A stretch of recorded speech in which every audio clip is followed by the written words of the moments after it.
Parliament के अंदर एक बंदा है जिसने लाइव इंटरव्यू में मीडिया के सामने I repeat, I am the right man in the wrong party. इसलिए आज हम ये अनाउंस करते हैं, मैं ये अनाउंस करता हूं कि मैं आम आदमी पार्टी से दूर जा रहा हूं। और मेरा ये मानना है कि बीजेपी एक गुंडों की पार्टी है, अनपढ़ गुंडों की पार्टी है। वो सिर्फ गुंडागर्दी करते हैं और पेट्रनेज देते हैं। और यही बंदा आज बीजेपी का एमपी भी है और इसने कोई सॉरी नहीं बोला, इसने कोई एक्सप्लेनेशन भी नहीं दी, बस एक प्रेस कॉन्फ्रेंस रख दी और मोदी जी की दबा के तारीफ शुरू कर दी। ये कोई मेरे द्वारा मेड अप वर्ड्स बिल्कुल भी नहीं है, ये 2026 की न्यूज है। पॉलिटिक्स ऐसी ही चल रही है भाई 2026 में।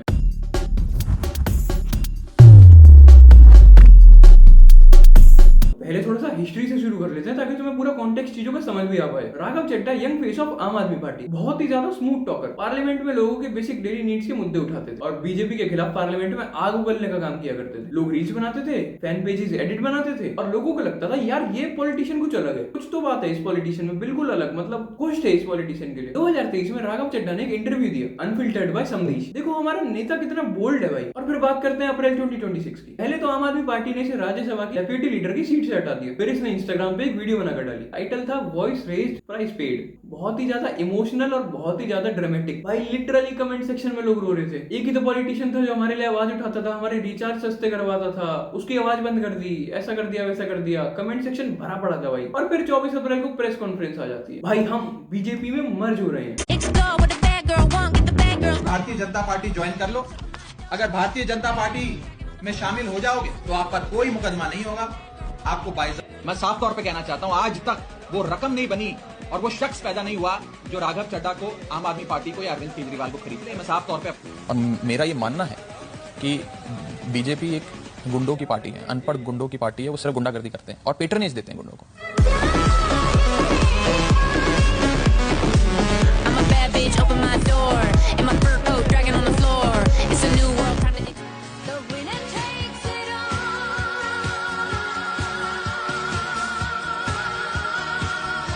भाई मतलब इस बात पे क्या ही बोला जाए। प्रीवियस इंटरव्यू की क्लिप्स देखना, पार्लियामेंट की क्लिप्स देखना, अगर मेरे को मिल जाएगी तो मैं इस वीडियो में जरूर अटैच कर दूंगा। पर प्रेस कॉन्फ्रेंस पे जितना बोल्डली बोल दिया करते थे बीजेपी के बारे में, मोदी जी के बारे में, और अब ये प्रेस कॉन्फ्रेंस की लाइन वही राघव चड्ढा जिसने एक टाइम पर बीजेपी को अनपढ़ गुंडों की पार्टी बोल रहा था, उसी प्रेस कॉन्फ्रेंस के अंदर बोल रहा था मोदी सरकार ने तो भाई टेररिज्म ही उखाड़ दिया, इंडिया टॉप ग्लोबल इकोनॉमीज में भी आ चुका है, ये एक डिसिसिव लीडरशिप है और मोदी जी इतने हैं, मोदी जी वैसे हैं, मोदी जी ऐसे हैं, और इतना मतलब बिल्कुल प्रॉपर आयरनी, डिसिसिव लीडरशिप है। 3 साल पहले इलिटरेट गूंस बोल रहे थे, अनपढ़ गुंडों की पार्टी बोला जा रहा था। बहुत सारे लोगों को लग रहा था कि ये इतना ज्यादा सडन मर्जर है। ये मर्जर बिल्कुल भी सडन था ही नहीं, एक पूरा पैटर्न था जो आपने नोटिस किया कि नहीं पता नहीं। प्रीवियसली ये बहुत ज्यादा बोल्डली बीजेपी के बारे में बोल दिया करते थे, पर कुछ सालों से ना बीजेपी के खिलाफ कोई पब्लिक स्टेटमेंट आई थी, ना कोई मीडिया में भी कुछ नहीं बोला गया था। तो ये मर्जर सडन तो बिल्कुल भी नहीं था। 2 अप्रैल को आम आदमी पार्टी ने राघव चड्ढा को डेप्यूटी लीडर की सीट से हटा दिया और सीधे 22 दिन बाद वो बीजेपी में मर्ज हो गए। तो मतलब बिल्कुल क्लियर सा है कि रेजिग्नेशन का प्लान तो 100% पहले से ही रेडी था। और इमोशनल इंस्टाग्राम वीडियो तो सिर्फ पब्लिक सेंटीमेंट सेट करने के लिए। भाई स्क्रिप्ट तो इतनी तगड़ी लिखी गई थी और हम सब सिर्फ ऑडियंस की तरह बैठ के देख रहे थे। और एक तगड़ी बात कि हमें पता भी नहीं था कि हम स्क्रिप्ट के ऑडियंस हैं। साथ में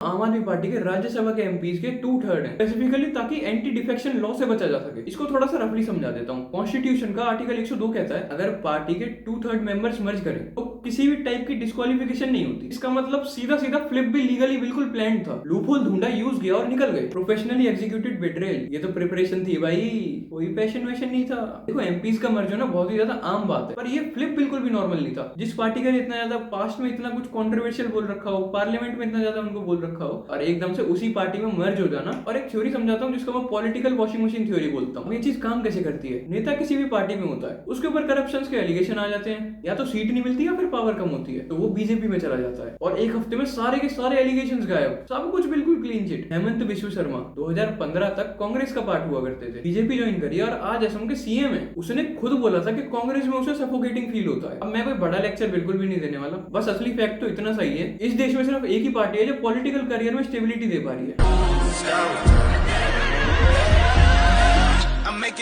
तो ये बात सिर्फ राघव चड्ढा की तो बिल्कुल भी नहीं है। पहले तो यार हम लोग ही तो इन नेताओं को हीरो बना देते हैं, इनकी रील्स एक दूसरे को भेजते हैं, इनकी रील्स पे इमोशनली रिएक्ट कर देते हैं कि यार ये बंदा कुछ अलग लग रहा है, इसमें कुछ बात है, अगर ये पॉलिटिक्स में आ गए, अगर ये सीएम पीएम बन जाता है तो हमारे देश को शायद दुबई में उठा कर रख दिया जाएगा या पता नहीं दुबई और इंडिया में फर्क ही नहीं बताया जाएगा। पर जब वही बंदा पलट जाता है तो हम लोग सरप्राइज क्यों हो जाते हैं? फिर भाई सिस्टम वहीं का वहीं चलता जा रहा है, बस हर बार चेहरा नया आ जाता है। तो भाई तुम्हें क्या लगता है राघव चड्ढा के बारे में? कमेंट्स में मेरे को जरूर बताना कि ये कोई आइडियोलॉजी थी या सच में इन्हें सफोकेटिंग फील हो रहा था आम आदमी पार्टी के अंदर, या फिर ये चीजें पहले से ही प्लान थी। और अगर आपके दिमाग में और कोई पॉलिटिशियन या और कोई भी टॉपिक है रोस्ट करने के लिए तो कमेंट्स में जरूर मेरे को पिन करना। अगली वीडियो तो मैं उसी टॉपिक पे मिलेगी। अगर तुम्हें सच सुनना पसंद है तो तुम इस चैनल को सब्सक्राइब भी कर सकते हो। Thank you so much for watching this video.